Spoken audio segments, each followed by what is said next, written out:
தேவனுடைய நாமத்திற்கு மகிமை உண்டாகட்டும். அப்போஸ்தலனாகிய பவுலின் மறுபக்கம் என்ற தலைப்பில் இரண்டாம் பாகத்தில் 4வது நம்பராக பாயிண்டாக பழைய ஏற்பாட்டு ஊழியத்தை பவுல் குறை சொல்லுகிறார்.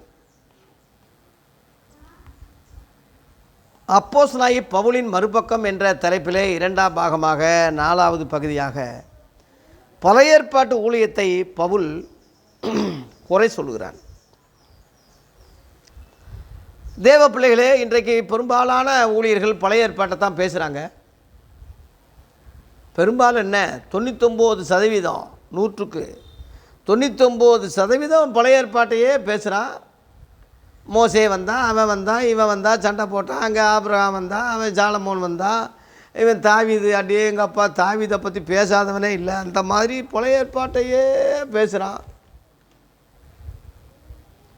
பழைய ஏற்பாட்டில் ஏதோ யூதர்கள் கூட அவ்வளோ வெறியாக இருக்க மாட்டாங்க போட்டிருக்கு. அவ்வளவு வெறியாக இருக்கான். அதனால் அவன் கிறிஸ்தவ போதகர்னு அவனை சொல்கிறத விட நியாயபரமான போதகராக இருக்கத்தான் அவன் விரும்புகிறான்னு சொல்லி 1 தீமோத்தேயு 1:7 இருக்குது. இஸ்ரவேலின் போதகராக இருந்து உனக்கு தெரியலையான்னு சொல்லி யோவான் 3:10 சொன்னார் இல்லையா. அதனால் அவன் இஸ்ரவேலின் போதகராக தான் இருக்க விரும்புகிறான், நியாயபரமான போதகராக இருக்க விரும்புகிறானே தவிர கிறிஸ்துவின் ஊழியக்காரனாக அவன் இருக்க விரும்பலை. கிறிஸ்தவ ஊழியக்காரனாக இருந்தால் கிறிஸ்துவை பற்றி பேசுவான். கிறிஸ்துவ ஏற்படுத்தின புதிய ஏற்பாட்டையும் நிருபங்களையும் அப்போஸ்தல ஊழியங்களையும் வெளிப்படுத்தின விசேஷத்தை தான் முதன்மைப்படுத்துவான், முக்கியப்படுத்துவான். பழைய ஏற்பாட்டில் வேணால் ஒரு ஊறுகா மாதிரி தொட்டுக்குருவான். ஒரு சாதாரணமாக உதாரணங்கள் வேணால் சொல்லிக்கலாமே தவிர அதை பின்பற்றும்படி, அதை கடைப்பிடிக்கும்படி கிறிஸ்தவங்களுக்கு சொல்லப்படாத பழைய ஏற்பாடை மணிக்கணக்கில் சொல்ல மாட்டான். நல்ல ஊழியக்காரன், கிறிஸ்தவ ஊழியக்காரன் சொல்ல மாட்டான். இன்றைக்குள்ள ஊழியக்காரன் முழுவதும் கிறிஸ்தவ ஊழியக்காரனா இல்லையான்னு சொல்கிறது நீங்களே முடிவு பண்ணுங்கள். கிறிஸ்தவங்கன்னு வர்றதே அப்போஸ்தல 11:26 தானே முத இயேசுவின் சீசர்களுக்கு தானே அதை வந்தது கிறிஸ்தவங்கன்னு பேர். பழைய ஏற்பாட்டு யூதர்கள் கிறிஸ்தவங்கள் இல்லையே, அவங்க யூதர்கள், மோசேயின் சீசர்கள்னு சொன்னாங்க. யோவான் 9:27 அந்த குருடனை பார்த்து சொன்னாங்கள்ல, நீ தாண்டா அவன் சீசன், நாங்கள் மோசேயின் சீசர்கள்னு சொன்னாங்க. அந்த மோசேனுடைய ஊழியத்தை பற்றி தான் பவுல் இங்கே குறை சொல்கிறான், குற்றப்படுத்துகிறான். அதைத்தான் லேவி ஊழியம்னு தூக்கி பிடிக்கிறீங்க நாதாரிங்க. 2 கொரிந்தியர் 3 தயவு செய்து படிங்க. பவுலை விட நீ பெரிய வேத பண்டிதரா, ஞானியா, அறிவாளியா, கெட்டிக்காரனா, முட்டா பையங்கள இந்த ஒரு அதிகாரத்தை நல்லா பாருங்கள். 2 கொரிந்தியர் 3 பாருங்கள். புது உடன்படிக்கை 6 வசனம். புது உடன்படிக்கை ஊழியக்காரராக இருக்கும்படி அவரே எங்களை தகுதியுள்ளவராக ஆக்கினார். அந்த ஊழியம் எழுத்துக்குரியதாயிராமல் ஆவிக்குரியதாக இருக்கிறது. எழுத்து கொள்கிறது, ஆவியோ உயிர்ப்பிக்கிறது. பழைய ஏற்பாட்டு ஊழியம் எழுத்து, அது கொல்லும், ஆவி தான் உயிர்ப்பிக்கும். அதான் புது உடன்படிக்கையின் ஊழியம். யாத்திராகமம் 32:28 லேவி புத்திரர்கள் ஆடல் பாடல் கண்ணுக்குட்டியை வச்சு கும்பிட்டாங்க என்ற காரணத்தினால ஏறக்குறைய 3000 பேரை வெட்டி கொண்டாங்க. அதான் லேவியர்களை ஊழியத்துக்குன்னு பிரித்தெடுத்து இவங்க தாண்டா நமக்கு லாய்க்கிடான்னு சொல்லி மோசே, அவன் லேவியனாக இருந்ததுனால அந்த ஜாதி புத்தியில் அவன் ஏற்படுத்தினான். அது எழுத்து 3000 பேரை கொன்னது. அப்போஸ்தலர் 2 ஆவிக்குரிய ஊழியம் 3000 பேரை ரட்சித்தது, குணமாக்கினது, ரட்சித்தது, காப்பாற்றினது, வெட்டலை, மனந்துரும்ப செய்தது. அப்போ நீ எழுத்துக்குரிய ஊழியமா, நீ ஆவிக்குரிய ஊழியமா? எந்த ஊழியக்காரனாக இருக்க நீ? உன்னை தான் கேட்குறேன். இன்றைக்கி பழைய ஏற்பாடை பற்றியே பேசுகிற ஊழியக்காரனே, உன்னை தான் கேட்குறேன். நீ எழுத்துக்குரிய ஊழியம் செய்கிறியா, ஆவிக்குரிய ஊழியம் செய்கிறியா? எழுத்துக்குரிய ஊழியம்னா கொள்ளு. அப்போ லேவி ஊழிய செய்யன்னு அர்த்தம். நீ அப்போஸ்தல ஊழியமோ, கிறிஸ்துவ ஊழியமோ, ஆவிக்குரிய ஊழியமோ நீ கிடையாது. புது உடன்படிக்கை ஊழியர் தான் புதிய ஏற்பாட்டு ஊழியம். பழைய ஏற்பாடுன்னு சொல்கிறது பழைய உடன்படிக்கை. அந்த பழைய ஏற்பாடு முக்காடுன்னே போட்டிருக்கு. இதில் 14, 15 பார்த்தீங்கன்னா, அவர்களுடைய மனது கடினப்பட்டது, இந்நாள் வரைக்கும் பழைய ஏற்பாடு வாசிக்கப்படுகிற அந்த முக்காடு நீங்காமல் இருக்கிறது, அது கிறிஸ்துவினாலே நீக்கப்படுது. மோசேயின் ஆகமங்கள் வாசிக்கப்படும் போது இந்நாள் வரைக்கும் முக்காடு அவங்க இருதயத்துமே இருக்கிறது, அவர்கள் கர்த்தரிடத்தில் மனம் திரும்பும்போது அந்த முக்காடு எடுபட்டு போகும்னு 16 இருக்குது. பழைய ஏற்பாடு ஒரு முக்காடுன்னு போட்டிருக்கு. மோசேயின் ஆகமங்கள் முழுவதும் இருதயத்தில் உள்ள முக்காடுன்னு போட்டிருக்கு. அவங்க மனம் திரும்பும்போது, புதிய ஏற்பாட்டில் மனம் திரும்பும்போது தான் முக்காடு எடுபட்டு போகும். அதனால் ரொம்ப தெளிவாக போட்டிருக்கேன் இங்கே, கடினப்பட்டதுன்னு. அந்த கடினமான ஊழியத்தையாக செய்கிற, அந்த முக்காடு உள்ள ஊழியத்தையாக செய்கிற, நீக்கப்படாத ஊழியத்தையாக இப்போ நீ செஞ்சுக்கிட்டு இருக்க முட்டா பையனை? உனக்கு எப்படிடா ரகசியம் தெரியும் சொல்லு. தலையில் ஒரு முக்காடு போட்டு, தலையில் ஒரு முக்காடை போட்டு தெளிவாக நீ பாடுறான்னு எப்படி பார்க்குறது? இப்படி முக்காடை போட்டு தெளிவாக பாருன்னா எப்படி பார்க்குறது? முக்காடை நீங்கினா தானே தெளிவாக பார்க்க முடியும். இந்த நாலேஜ் கூடவா உனக்கு அறிவு இல்லாமையாக இருக்குது? மோசே முக்காடிட்டு கொள்வது போல் நாங்கள் முக்காடிட்டு கொள்றதில்லைன்னு இதில் தான் சொல்லியிருக்காங்க. அப்போ நீ பழைய ஏற்பாட்டையே பேசுனீன்னா முக்காடுக்குள்ளே இருக்க ரகசியம் உனக்கு இல்லை. 1000 ஆண்டு அரசாட்சி புதிய ஏற்பாட்டில் இருக்குது. அந்தி கிறிஸ்துவனுடைய 666 ரகசியம் புதிய ஏற்பாட்டில் இருக்குது. ரகசிய வருகை புதிய ஏற்பாட்டில் இருக்குது. 2ஆம் வருகை புதிய ஏற்பாட்டில் இருக்குது. நியாயந்தீர்ப்பு புதிய ஏற்பாட்டில் இருக்குது. எல்லாமே புதிய ஏற்பாட்டில் தானே ரகசியங்கள் வெளியாக இருக்குது. இந்த ரகசியங்கள் பழைய ஏற்பாட்டில் வெளிப்படலைன்னு இயேசுவே சொன்னார். மத்தேயு 13ஆம் அதிகாரத்தில் 11 பரலோக ராஜ்யத்தின் ரகசியங்கள் அறியும்படி உங்களுக்கு அருளப்பட்டது, அவர்களுக்கோ அருளப்படலைன்னு சொல்லி பழைய ஏற்பாட்டுக்காரங்களாக அருளப்படலைன்னு சொல்கிறார். அதுலேயே 35ஆம் வசனத்தில் உலகத் தோற்றம் முதல் மறைந்திருந்த ரகசியங்களை ஊமை மூலமாக நான் வெளிப்படுத்துகிறேன்னு சொல்கிறாரு. எபேசியர் 3:6 இன்றைக்கு அவருடைய பரிசுத்த அப்போஸ்தலருக்கும் தீர்க்கதரிசிகளுக்கும் ஆவியானவராலே வெளிப்படுத்தப்பட்டது போல இந்த ரகசியங்கள் முற்காலத்தில் மனுபுத்தருக்கு அறிவிக்கப்படலைன்னே போட்டிருக்கு. தெளிவாக அதில் பாரு. முற்காலம்னா பழைய ஏற்பாடு, பூர்வகாலம் பங்கு பங்காக வகை வகையாக தான் சொல்லப்பட்டது, முழு சத்தியும் சொல்லலை. கடைசி நாட்களே குமாரன் மூலமாக திருவுளம் பற்றினான்னு எபிரேயர் 1ஆம் அதிகாரத்தில் 1-2 படிக்கிறோம். யோவான் 15 இனிமேல் உங்களை நான் சிநேகிதர்ன்னு சொல்கிறேன், ஊழியக்காரன்னு சொல்ல மாட்டேன், சிநேகிதர்ன்னு சொல்கிறேன். ஏன்னா என் பிதாவிடத்தில் கேள்விப்பட்ட எல்லாத்தையும் சொல்லிட்டேன்னு சொல்கிறார். எல்லாத்தையும் சொல்லிட்டேன், ஃப்ரெண்டுன்னு சொல்கிறார். ரகசியங்கள் முழுவதும் அப்போஸ்தலருக்கு தானே வெளியாக்கப்பட்டது. அதனால் அந்த உடன்படிக்கை பழைய உடன்படிக்கை, புது உடன்படிக்கை புது ஏற்பாடு. பழைய உடன்படிக்கைன்னு சொல்லும்போது புது உடன்படிக்கைன்னு ஒன்று வரப்போகுதுன்னு அர்த்தம். புது உடன்படிக்கைன்னு சொன்னதுனால முந்தினதை பழமையாக்கிட்டாருன்னு எபிரேயர் 8:13 போட்டிருக்கு. பழைய உடன்படிக்கை மிருகங்களுடைய ரத்தம், புது உடன்படிக்கை இயேசுவின் ரத்தம். அதனால் இயேசுவின் ரத்தம் தான் ஜெயம்னு நீ சொல்கிற. அந்த ஜெய ஊழியம் செய்யணும்னா புது உடன்படிக்கைக்கு நீ வரணும். அதனால் பழைய ஊழியத்தை பவுல் குறை சொல்கிறான். என்னது? எழுத்துக்குரியது, அது கொல்லக்கூடிய ஊழியமாக இருக்குது. அடுத்து பாருங்கள், 2 கொரிந்தியர் 3ஆம் அதிகாரம் 7 எழுத்துக்களால் எழுதப்பட்டு கற்களில் பதித்திருந்த மரணத்துக்கேதுவான ஊழியத்தை செய்த மோசேயினுடைய முகத்திலே மகிமை பிரகாசம் உண்டானபடியால் இஸ்ரவேலை புத்திரர் அவன் முகத்தை நோக்கி பார்க்க கூடாதிருந்தார்களே. மோசேயினுடைய ஊழியத்தை மரணத்துக்கு எதுவான ஊழியம்னு குறை சொல்கிறான். இன்றைக்கி பாருங்கள், எவனாவது இந்த அறிவு இருக்கா? எவனாவது இதை யோசிக்கிறானா? மோசையின் இடத்துல வர்றவன் முழுவதும் கண்ணுக்கு கண்ணு பல்லுக்கு பல்லு 2-3 சாட்சி வாக்கினால அவன் கல்லறிஞ்சு சாகுறான். எல்லாம் மரண தண்டனை, எல்லாம் வெட்டு குத்து தான். அங்கே மரணத்துக்கு எதுவான ஊழியத்தை தான் அவன் செய்தான். அவன் முழுவதும் பஞ்சாயத்து முழுவதும் ஒரு நாள் நின்று பஞ்சாயத்து பண்ணான்னா ஒரு 5-6 கொலை விழுவாங்க. இதான் ஊழியமா? பவுல் சொல்கிறான் விளக்கம், பேத பண்டித அறிவாளி ஞானி யூதன் அவன் சொல்கிறான், முட்டா பையங்க வாயை திறந்தா 2.5 மணி நேரம் பேசுகிறான், 3 மணி நேரம் பேசுகிறான், பழைய ஏற்பாட்டையே பேசுகிறாங்க. நாதாரிங்க, எப்படிரா நீ கிறிஸ்தவ போதகராக இருக்க முடியும்? எப்படி சபையை நீ கிறிஸ்தவத்துக்குள்ளே வழி நடத்த முடியும்? முட்டாளே, உன்னை எவ்வளோ வஞ்சாலும் தகும். கெடுத்துட்டீங்களே சபையை, ஊழியக்காரங்களை கெடுத்துட்டாங்க, கிறிஸ்தவங்களை கெடுத்துட்டாங்க. அவங்க ஸ்தாபனம் தலைவர்கள் அப்படியே போய் மார்ட்டின் லூத்தரில் போய் முடியுது. அவன் ஆர்சியிலேருந்து பிரிஞ்சு வந்தான்னா கிறிஸ்தவ உபதேசம் 1ஆம் நூற்றாண்டில் ஏற்கனவே ஏற்படுத்தினதுக்கு வராமல் அந்த உபதேசத்தை ஏற்றுக்கிறாமல் அவன் ஜெர்மனியில் அவன் தனியாக அவன் பேரில் ஒன்று ஆரம்பித்து நான் பிஷப்புன்னு சொல்லிக்கிட்டான். அவனோட சேர்ந்தவன் முழுவதும் அவன் என்னென்ன பேரில் ஆரம்பித்தானோ, செவன்த் டே அட்வென்ட்னு, யெகோவா சாட்சி, பெந்தேகோஸ்து, என்னென்னமோ பொருட்கள் என்னென்னமோ வகையில் செஞ்சு நாசமாக போச்சுல்ல.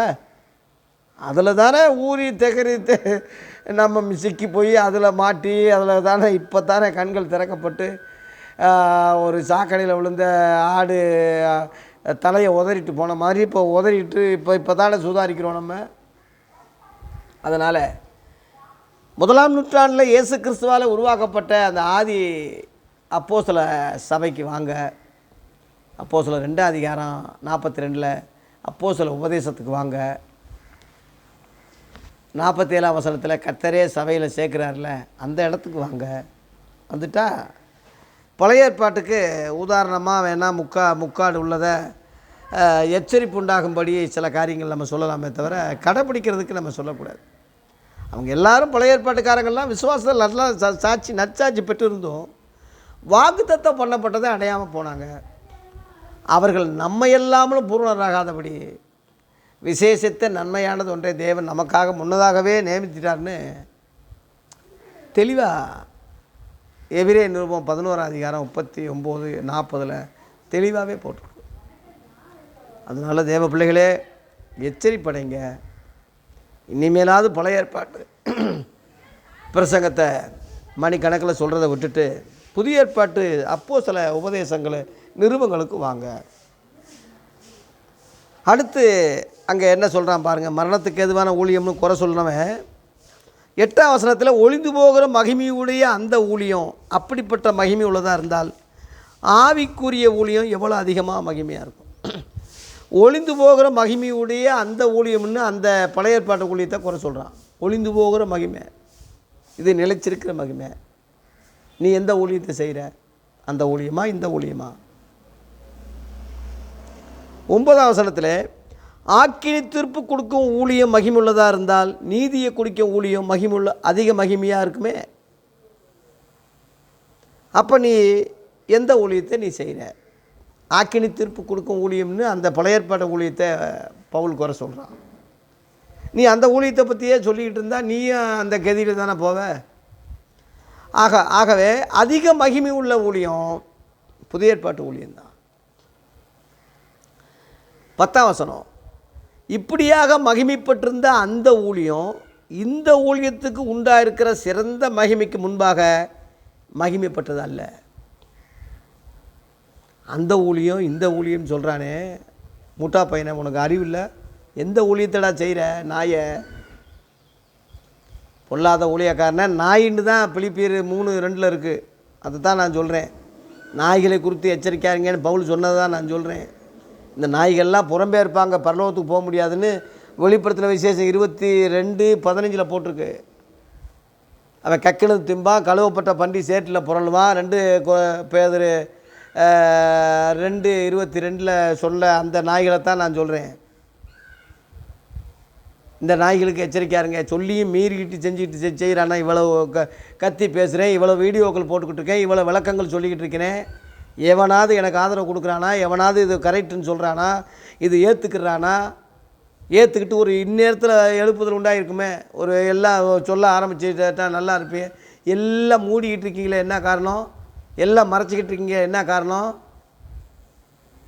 போலி தானே நீங்கள். நீ உண்மையான ஆளாக இருந்தால் தெரியும். இயேசுவை பார்த்தபோது பவுல் உடனே நடு திகிந்து நான் என்ன செய்ய சித்தமாக உடனே ஒப்பு கொடுத்தான். அவன் பிழைப்பை பார்க்கல. அப்போஸ்தலர் 9:6 அந்த மாதிரி நீ கண்கள் திறக்கப்பட்டு பாருங்கள். வசனத்தை தானே சொல்கிறேன். நான் வேறு ஏதாவது ஏன் சொந்த சரக்கு ஏதாவது உபதேசம் வெளிநாட்டிலேருந்து எவனோ சொல்லி கொடுத்ததா சொல்லிக்கிட்டு இருக்கேன்? நீங்கள் உங்கள் கையில் உள்ள பைபிள் தானே. அந்த ஊழியம் இந்த ஊழியம் எந்த ஊழியம்லாம் செய்கிறீங்க? முட்டா பையங்களே, மனம் திரும்புங்க, தயவு செய்து மனம் திரும்புங்க. 11ஆம் வசனத்தில் அன்றியும் ஒளிந்து போவதே மகிமை உள்ளதாக இருந்தால் நிலைத்திருப்பது அதிக மகிமை உள்ளதாக இருக்குமே. அது ஒளிந்து போவது போகக்கூடிய போனதாக பவுல் குற்றப்படுத்துகிறான். அந்த ஒளியும் ஒளிந்து போச்சு, இந்த ஒளியும் நிலைச்சி நிற்கி. இது அதிக மகிமை. அது மகிமை தான், இது அதிக மகிமை. மகிமை இறங்கலையா? தேவாலயத்தில் இருக்கும்போது மகிமை வந்து மூடிச்சு. அப்படியே எங்கள் அப்பா வந்து மேகம் வந்து மூடிச்சான். அதிக மகிமைடா இது. அது மூடிச்சு, சரி. அதை விட அதிகம் மூடினது பேசு. அதுவே நீ பேசிக்கிட்டு இருந்தா அதை விட அதிகமாக மூடினதில்ல, அதிகமாக இல்லை நீ பேசணும். தெரியலையே முட்டாப்பைங்க, இதுக்கு நிருபங்களே படிக்க மாட்டேங்கிறீங்களே நாயை. எல்லாம் சங்கீதம், நீதிமொழிகள், எல்லாம் உன்னத பாட்டு, எல்லாம் விளக்கம் கொடுக்குறான். உன்னத பாட்டு என்னடா விளக்கம் கொடுக்குற நீ? எல்லாம் சாலமோனை பற்றி எல்லாம் காதல் ஸ்டோரி. அது இயேசுவோடையா நீ இணைக்க முடியும்? அவர் இவர்னு சொன்னது புருஷனை மனைவி சொல்கிற வார்த்தை. அது அவர் இவர்னு. அதை இயேசுவுக்கு ஏண்டா பொறுத்துற? சாலமோனிலும் இவர் பெரியவராக இருக்கார், சாலமோனோன்னு ஒப்பிடக்கூடாது. மூத்த போதவர்களும் இப்படி கெடுத்து வச்சுருக்காங்க, நாசம் பண்ணி அநியாயமாக்கி வச்சுருக்காங்க. உபவாசம்னா உடனே எஸ்தரை சொல்கிறீங்க. எஸ்தர் புஸ்தகத்தில் கர்த்தர்னு வார்த்தை இருக்கா? அந்த புஸ்தகத்தில் தேவன் வார்த்தை இருக்கா? ஆண்டவர்னு வார்த்தை இருக்கா? இல்லை ஜெபம்ன்ற வார்த்தையாவது இருக்கா? அதுலேயும் இல்லை, உன்னத பாட்டிலையும் இல்லை. இந்த ரெண்டுலேயும் புஸ்தகத்தையும் எதுக்காக சேர்த்தாங்கன்னு தெரியல. ஆதி பெரியவங்க ஏதோ வரலாறுக்காக சேர்த்ததாக ஏதோ சேர்த்துட்டாங்கன்னு வைங்களேன். அதுக்காக ஆராய வேணாமா? இயேசுவின் தீர்க்க தரிசனங்கள் இருக்குது பழைய ஏற்பாட்டில், அதை ஒப்பிடு. சம்மந்தம் இல்லாமல் அதான் முக்காடுன்னு போட்டாச்சே, ஒளிந்து போகிறதுன்னு போட்டாச்சே. சுருக்கமாக சொன்னால் அவங்க கிறிஸ்தவங்களே இல்லை, யூதர்கள் இஸ்ரேலர்கள் இல்லை, கிறிஸ்தவ ஊழியமே அது இல்லையே. அதனால் அந்த மகிமை வேறு, அந்த ஊழியம் வேறு, அந்த எழுத்து வேறு, அந்த இது வேறு. அதுதான் பவுல் இங்கே குற்றப்படுத்துகிறான். அதனால் தயவுசெய்து அந்த ஒளிந்து போகிறது முடிவையே பார்க்காம இருந்தாங்க. 13ஆம் வசனத்தில் மேலும் ஒளிந்து போவதின் முடிவை இஸ்ரவேல் புத்திரர் நோக்கி பாராதபடிக்கு மோசே தன் முகத்தின் மேல் முக்காடு போட்டு கொண்டது போல் நாங்கள் போடுகிறதில்லை. நாங்கள் அப்படின்னு சொல்கிறான், மோசையை தனியாக பிரிக்கிறான். நாங்கள்லாம் கிறிஸ்தவங்க. மோசேனா பழைய ஏற்பாடு, லேவி ஊழியம். அது நீ ரெண்டுக்குள்ள வித்தியாசத்தை புரியாமல் நீ வந்து கூருட்டுத்தனமாக போய்கிட்டு இருக்க நாயை.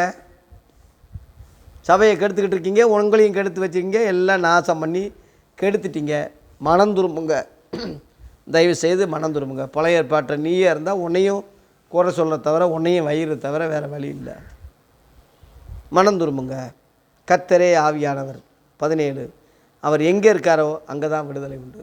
ஆவியானவர் எங்கே இறங்கினார்? பெந்தேகோஸ்து நாளில் புதிய ஏற்பாட்டில் தான் இறங்கினார். இன்ன வரைக்கும் இருக்கார், இப்போ வரைக்கும் இருக்கார். ரகசிய வருகையில் சபையோடு அவர் எடுத்துக்கொள்ளப்பட்டு மீட்கப்படும் நாளுக்கண்டு எபேசியர் 4:30 படி முத்திரையாக பெற்ற ஆவியானவர் சபையை கொண்டு போயிடுவார். கிருபையின் காலம் அதோடு முடிஞ்சிடும்.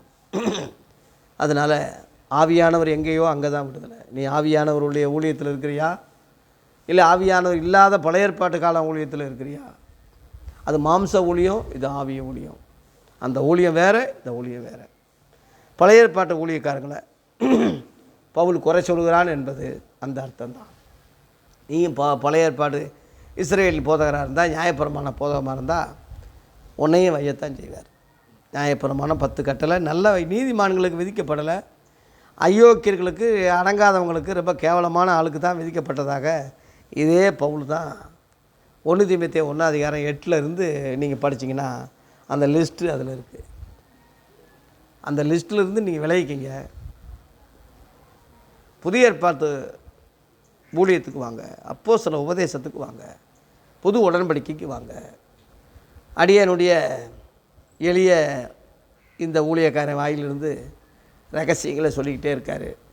என் வீடியோக்களை பார்த்து திருந்துங்க. கர்த்தர் நம்மை நல்ல வழியில் நடத்துவாராக. அன்போடு உங்களை அழைக்கிறேன். உனக்கும் எனக்கும் தனிப்பட்ட விரோதம் இல்லை. கிறிஸ்தவ நான் நேசிக்கிறதுனால, அன்பு கூறுறதுனால, கிறிஸ்தவ ஊழியம் சீர்கட்டு ஆக்கிட்டாங்களே, கெடுத்துட்டாங்களே என்ற அந்த வேதனையில் தான் பேசி 2000 வருஷம் ஆகி இன்னும் திருந்தாமல் யூத மதத்துக்கு கிறிஸ்தவங்களை திருப்பிக்கிட்டு இருக்காங்களே, புறஜாதி சகல ஜாதிகளையும் சீசராக்கி வந்தவங்களை, சீசராக்கப்பட்டவங்களை தான் கிறிஸ்தவங்களை ஆனவங்களை திரும்ப ரிட்டனில் பின்னிட்டு யூதர்களாக இஸ்ரவேல் ஜனங்களாக அப்படியே தள்ளிட்டு போகிறாங்களே, முன்னிட்டு போகாமல் பின்னிட்டு பண்ணுறாங்களே, பண்ணிட்டாங்களே. அந்த வேதனையில் தான் இன்றைக்கி நான் பேசிக்கிட்டு இருக்கேன். தயவுசெய்து என் நிலைமையை புரிஞ்சுக்கோங்க. நம்ம எல்லோரும் இந்த நானும் சிஎஸ்ஐ போதகராக இருந்தவன் தான், பெந்தைகோசு போதகராக அப்புறம் வந்தவன் தான். எல்லாத்தையும் தள்ளிட்டு இயேசுவே தலைவராக, தலைமையிடம் பரலோகமாக, இயேசுவால் நியமிக்கப்பட்ட ஆதி அப்போஸ்தலர்களை வழிகாட்டியாக, நம்ம எல்லாரும் சகோதரர்களாக நாம் இந்த ஊழியத்தை செய்ய அன்போடு அழைக்கிறேன். தயவுசெய்து அப்போஸ்தலனாகிய பவுலுடைய மறுபக்கம் என்ற தலைப்பில் இந்த 2 கொரிந்தியர் 3 அதிகாரத்தை தயவுசெய்து திரும்பவும் படித்து ஒரு நல்ல முடிவுக்கு வரும்படி அன்போடு உங்களை அழைக்கிறேன். நன்றி, வணக்கம்.